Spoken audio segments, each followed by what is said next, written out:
doing things, and he realized that from the door going there spends too much time. Much time because he thinks that right now probably about a minute, but it takes towards to the next day, the next weeks, the next months and years. He thinks that it will take too much time. So what he did, he put a hook beside the door, kanang dili makita, and put the broom there.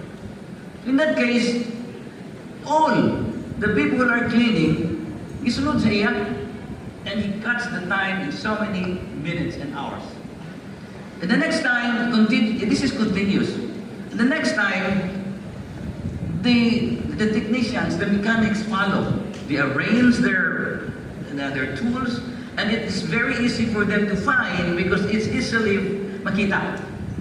So it cuts the time. And all other departments, eventually they made their company very efficient. And you know what? This company is what we call as the Toyota company. It started by a very small initiative by the guy named Satu.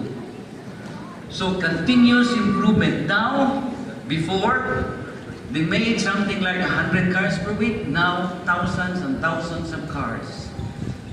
So when I came back, start